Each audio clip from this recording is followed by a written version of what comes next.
आइए आज हम लोग देखते हैं राज्य, राष्ट्र और देश, ये तीनों अवधारणाएं क्या कहती हैं, इनमें क्या अंतर है।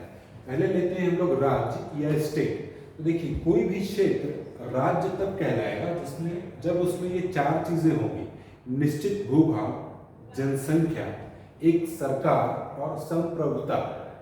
ठीक है, ये चारों तत्व विद्यमान होंगे तो ही वो एक राज्य कहलाएगा। जैसे कोई भी देश आप जानते हैं, जैसे Bharat, Pakistan, USA, Germany, Japan, कोई भी देश, ये सभी राज्य हैं। और अगली जो अवधारणा है ये है नेशन या राष्ट्र। राष्ट्र जो है ये एक सांस्कृतिक अवधारणा है। इसमें क्या होगा, बहुत सारे सांस्कृतिक कारण जैसे भाषा हो गई या संस्कृति हो गई, धर्म हो गया, जाति हो गई, या अन्य कई कारणों से जब लोग एक दूसरे से जुड़ाव की भावना महसूस करते हैं और ये जुड़ाव की जो भावना है, इसी से राष्ट्र की अवधारणा जन्म लेती है।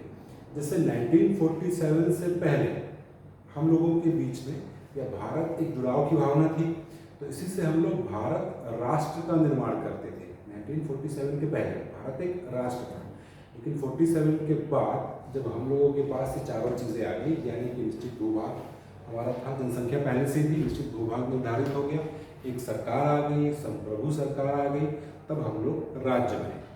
47 के पहले हम लोग राष्ट्र थे, 47 के बाद से हम लोग राज्य। ठीक है, राष्ट्र कुछ और उदाहरण है, जैसे ताइवान देख लीजिए, फिलिस्तीन को, इन सब के पास इनमें से चार में से कोई न कोई एक तत्व तो विद्यमान नहीं है, या फिर चारों ही नहीं है किसी में। चारों तो खैर नहीं होंगे, कोई एक तो होगा, जनसंख्या तो होगी ही होगी सब में, इसके अलावा कुछ नहीं है। इसी कारण ये राष्ट्र तो है लेकिन राज्य नहीं है। देश को समझिएगा, देश बिल्कुल राज्य के रूप में ही है, राज्य के पर्यायवाची के रूप में ही प्रयोग किया जाता है। सामान्य भाषा में हम लोग देश का प्रयोग करते हैं, कंट्री का, लेकिन जब संवैधानिक भाषा में लिखा जाता है तो ये राज्य प्रयोग किया जाता है। आशा करता हूँ आप लोगों को ये समझ में आ गया होगा अंतर। धन्यवाद।